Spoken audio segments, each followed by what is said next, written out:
Well, welcome back to the NEOS Monthly Income Podcast. I'm Tom Lydon, and each month we're joined by the founders of NEOS, Troy Cates and Garrett Paolella. Gentlemen, welcome. It's great seeing you again. Great seeing you. Great to see you, Tom. Hey, gents, I'm in Denver today. I'm at the Charles Schwab Institutional Conference. They had a lot of their economists on stage. All they were talking about was the economy, rates, tariffs. They didn't talk much about portfolio construction. I think with this idea on the podcast today, we talk about the importance of high monthly income, the tax efficiency, but also you guys are going to talk about portfolio construction ideas as you get them from advisors and also put your 2 cents in too. That sound fair? Fair enough. So guys, let me just start. How do lower rates reshape the investment landscape as we head into 2026? Garrett, want to take a stab at that? Yeah, listen, I think we're feeling there can be a pretty significant impact overall from lower rates just because the mindset of investors over the last 2 to 3 years has been that cash can be an asset class and you're able to sit without any risk and yielding in that 4 to 5% range, right? In a pretty tax efficient manner if you think about treasury allocations. So I think there's been a big conversation with advisors of like how to shift portfolios into other yielding asset classes, other ways to get yield and reduce some risk. Obviously, that's something that NEOS does extremely well across a broad base of products. But what I think we're really talking to people about is like, how do you build a robust and durable portfolio for 2026 with a lot of unknown tailwinds, headwinds, but probably the likely expectation that we're going to continue to see rate reductions happening, even if we don't get one into December. For this year, we're coming off the back of 225 basis point cuts, but you also have an administration that's really focusing on putting in a new Federal Reserve that's going to ultimately cut rates, into the back half of next year. And so I think that's probably one of like the big looming conversations that we're having. But how does a portfolio shift and get reallocated in a variety of ways, ultimately for that kind of durability and opportunities, for 2026? And Troy, thinking about the second order effects, if this does happen, when we think about equities, bonds, and especially income products, what would you layer in? I think when you think about rates being cut, what parts of the equity market will, participate a little more, whether it's small caps or other parts. And then when you think about your fixed income products, as those rates come in, are you earning less on those fixed income products? And, that's where we kind of come in, where we're sourcing additional income from the volatility of the options market around, different underlying reference assets. So for us, as rates come in, we really look at it as an opportunity for some of, say, our fixed income products to potentially be a little bit more attractive to clients that are looking to keep that current amount of income they're getting now. But as rates get cut, they're going to have to source it from other places. Guys, you're talking to self-directed investors sometimes. You're talking to advisors all day long. Here we are wrapping up the end of the year, and especially, 2 fairly volatile years. How should investors be thinking about portfolio construction? And Garrett, what are some of the main themes you're getting from your conversations with advisors? Yeah, so something we love to always talk about with advisors is it's really around risk first. Like what every individual's investment risk tolerance and goals are different, right? And that has to be the crux. Like you can't get caught up in the AI trade and I missed out on Nvidia's 4,000% return. Well, what if it went in an opposite direction, right? Like, and so I think as we're talking to advisors, it's always rooted on like what is the advisor and what is the client looking to ultimately get out of their estate planning goals. And then once we understand more on the goals, like we talk with the advisors around like what products can fit and complement those areas of the portfolio. And so I think overall it's around the risk tolerance. And then kind of what comes out of that, so that second part is really around what products fit well within a client and how are they going to ultimately achieve those with risk mitigation in mind, right? I think something we always talk a lot about is risk mitigation either in a specific asset class, investment, but really it's around diversification, right? Diversification offers the ability to not have this concentration of risk I know the market loves to talk about the FANG or tech being a concentration and not a diversification. We're talking like more broadly, right? You can have those exposures and you can have equity concentration in certain areas that you feel strongly about that fit within your risk tolerance. But at the end of the day, we're really firm believers of have the ability to have multiple different asset classes and different risk exposure. So if you see rates go higher, go lower, right, you're going to get the inverse effect in different areas of your portfolio. Because at the end of the day, if you're living off and you're trying to compound wealth, it's important to make sure that if you need money out of your portfolio, you pull that from a positive P&L, right? You've made money in some area of your portfolio that's going to fund that month's cash flow needs, and other areas that could be down for the month that might be up in later months, right? That diversification, that ability to mitigate some of the volatility and risk is really important for long-standing kind of durable portfolios. Yeah, you're dead on. And Troy, we know emotions play a big role. And you think about the average advisor sitting down with their client at the end of the year. Another good year in the market. We're inches off of all-time highs.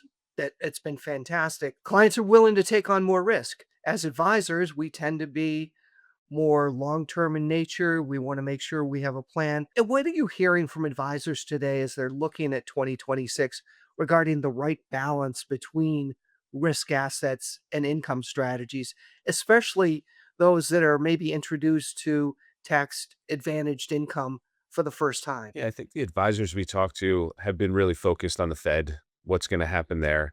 Are rates going to really start coming in more than they already have, as Garrett kind of walked through earlier, and really focusing on if those rates come in, where are they sourcing income for their clients that need it? And, we always talk about how we look at ourselves as a solutions provider, providing income off of equities and then alternatives like Bitcoin or gold or fixed income. So it's really trying to talk to the advisor and seeing if any of our solutions, any of our ETFs fit what their goals are for their specific client. And of course, that's different across every client has a different need, a different risk tolerance, a different income need potentially.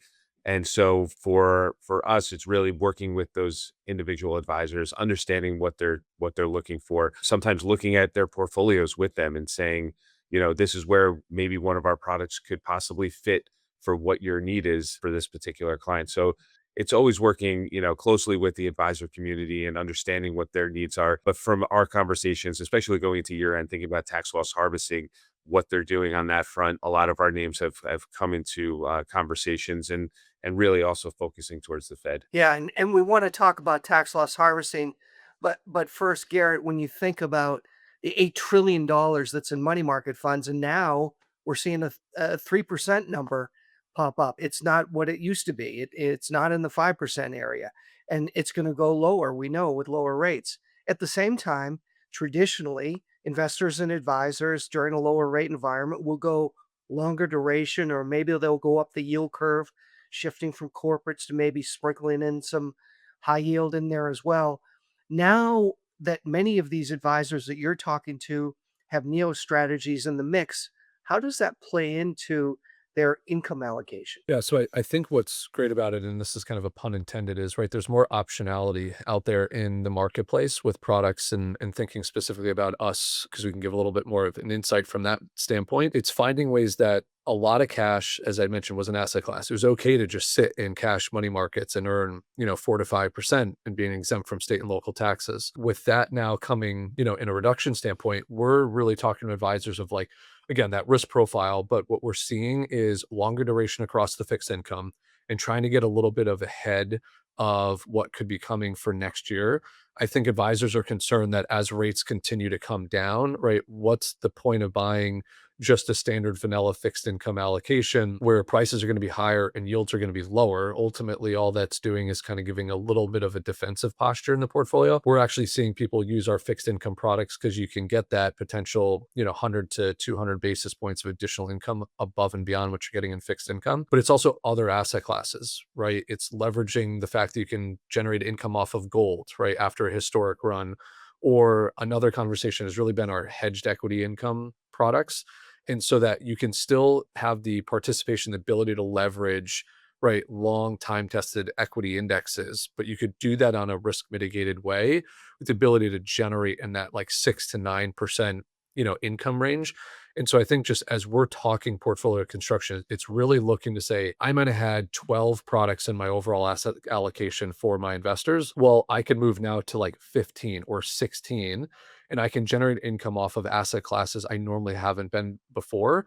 And so that's offering a more diversified portfolio construction was still reaching and obtaining right high amounts of distributions and tax efficiency when you got to shift out of 7 trillion worth of of money markets at some point in time. Yeah, that's great. Good, really good points. And Troy, maybe tackle on the equity side, if we happen to see some market uncertainty, how do the Neos, equity-based products maybe help tackle that? Think about our high income equity products, or even our hedge products on the equity side. When volatility comes back, and we have seen a little bit more lately, not like we saw earlier this year in April after the tariff announcement, but when volatility comes back into the market, you start to see premiums that we could bring in from an option strategy, like for our high income, for example, a call writing strategy. The premiums can move higher, and we're not necessarily looking to have a higher distribution range than we have in the past, but it allows our models, everything here, as we've talked about, is rules based and systematic. It allows those models to change and lower the amount of notional coverage, for example, that we're writing short calls on. So then when the market does turn around and volatility dampens a little and the equity markets move higher, we could potentially capture more of the upside. So it's really understanding that part of it. So as you see this equity sell off, volatility moves higher. This changes how the structure of the underlying notional coverage and how far out of the money we can write these calls, but it allows the portfolio to bring in the income that it's using for those monthly distributions, but also allows it to capture a good amount of the upside for when the market eventually does turn back around and move higher. So it's really that dynamic approach and really pulling out any kind of emotion or any kind of discretion in portfolio management, which is what we do here when we're managing these option-based products. This all rules-based and systematic. There's no discretion taken by Garrett or myself. So it's really important to understand that when volatility comes back in, like we saw in April, it's always a good example to look at how that worked out, and then see how it proceeds forward. Great. Garrett, you talked about tax loss harvesting.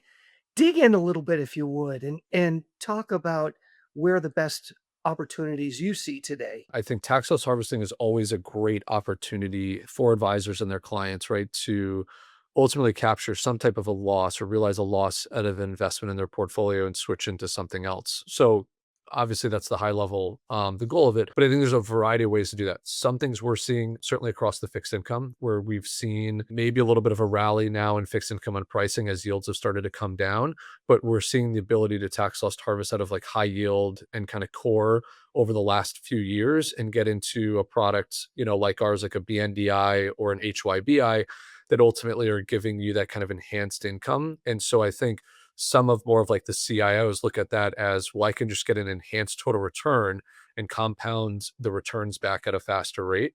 So we're seeing that. There's also a lot of areas we're finding either in competitive product like within our landscape that have been lackluster in performance. And so people are looking to harvest, any type of opportunity and switching out of that fund for one of ours, but also just generally speaking in nature of like we have advisors and we have investors talking to us that they maybe made a single stock investment and they've been able to say, hey, that one didn't pan out, but guess what? I can make a shift of my portfolio here and here on a non-taxable basis if I harvest the loss, from another position. So at the end of the day, I think as we start to approach, year-end meetings and advisors really starting to focus on portfolio positioning, a lot of that is coming in opportunities to tax loss harvest, either kind of an esoteric position or something that's been more structural in their portfolio for a period of time, that they can compound returns back and have more cash flow on a monthly basis. Troy, Garrett talked about competitive products, and this space is getting a lot of attention.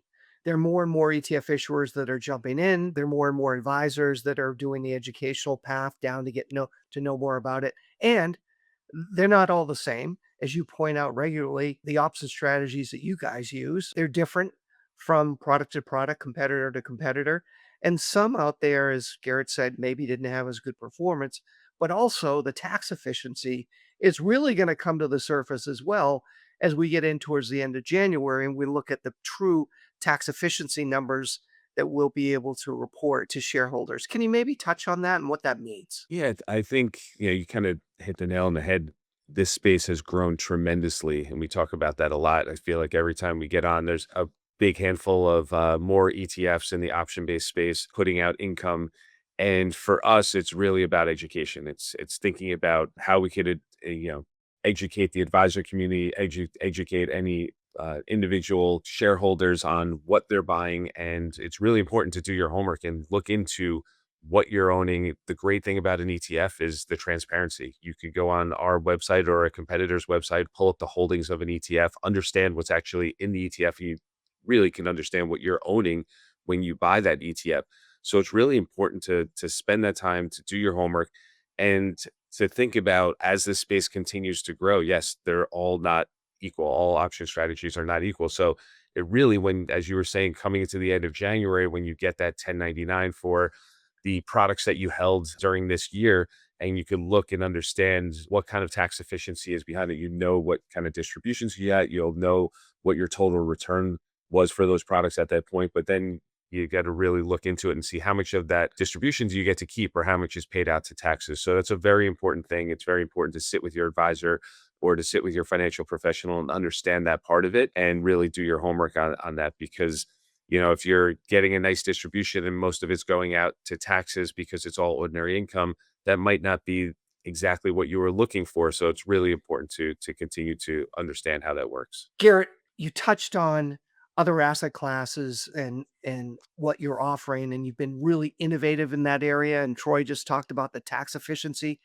How, as you look on building, you continue to build your philosophy on offering tax efficient income, do you look at other asset classes, and what are some other things that investors might expect down the road? Yeah, so we've always been a solutions provider. Our thesis has been, right, meet the investor where they are, right? What is that, as we've been talking about on this episode, their risk tolerance, their income needs, right? And not just derive that out of equity exposure or just out of fixed income. Today we have around 13 ETFs that do, as Troy had mentioned earlier, cover equities, hedged equity, fixed income, alternatives.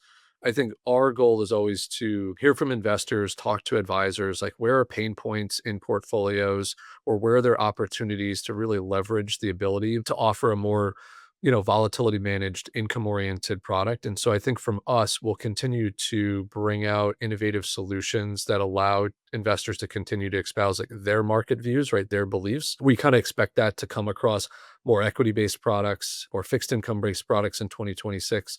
We have some alternatives, where you're such as looking at like energy in the MLP infrastructure space, where those have historically been income allocations. Well, can we do that with a higher degree, of current income and, lower volatility? And so I think what people should expect kind of from us is always to be listening to our partners, meaning our investors. We view everyone as a partner, wouldn't be here today without them. And so as they're constantly sending us notes through our website, through other types of communication to give us ideas and give us their thoughts on their portfolios and talking with advisors, that's where we're really gaining, kind of what we think is next and what we could create in the Neos way, to just really help investors, espouse their views and what their needs are for portfolios construction. Troy, as we talk about portfolio construction, a lot of advisors are looking overseas. Valuations seem to be better than they are here in the US. And at the same time, you are able to produce that tax efficient monthly income overseas as well. I think some people maybe didn't know that. Could you touch on one of your newest offerings? Sure. One of our newest ETFs, tickers NIHI. This is the NEOS MSCI EFA High Income ETF, and this gives you underlying exposure to the investable market outside of the U.S., ex-U.S., and Canada.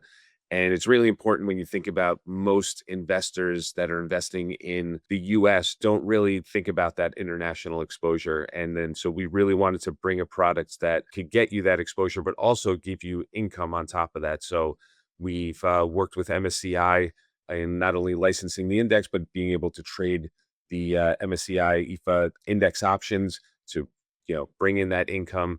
And it's important for us to kind of harness that volatility of that international marketplace and the volatility around those options to bring in additional income on top of whatever the underlying equities are doing. So It's a newer product, but it's had a great reception so far. We're really excited about it. So, gents, as we wrap up, some things I saw last night at the Schwab conference, there were a lot of economists talking again about tariffs. They were talking about the deficit. They were talking about the recent political elections that are going on.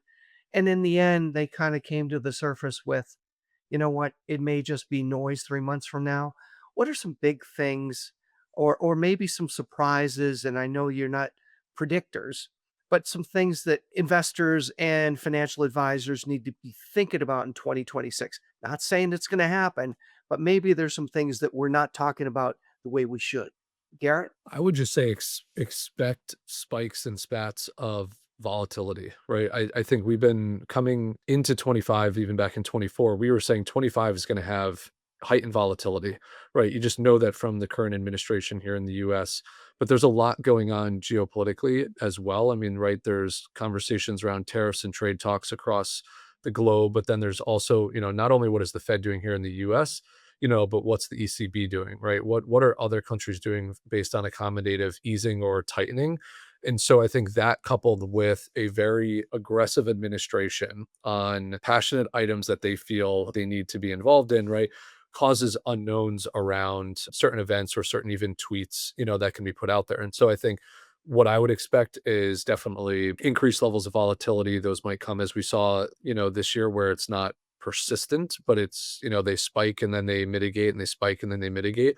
So just be prepared for that within your portfolio. And I think that comes back to the whole durability and diversification that we had talked about is make sure you're comfortable and you always have a risk bucket that can meet any type of cash flow or immediate, income needs outside of like your long-term, growth part of your portfolio that you're hoping to grow over a period of time. Excellent. Troy, anything you'd add? I think when you're thinking about that added volatility that Garrett was talking about, advisors really need to look at their portfolios. Individual people managing their own portfolios need to look at it and see what is their overall volatility in their portfolio. What is the overlap between a number of holdings and ETFs they might hold? So really take accountability of if we do have more volatility, if the equity markets sell off or, and that's a short period or a longer time, what is your overall risk and how do you lower that volatility within your portfolio while still being involved in those names? So it's something to really think about and look as you're kind of doing your 2026 planning. Gentlemen, as always, great stuff. Thanks for your insight. Look forward to seeing you next month on the final podcast of the year. Yeah. Thanks, Tom. Good to see you as well. Thanks, Tom.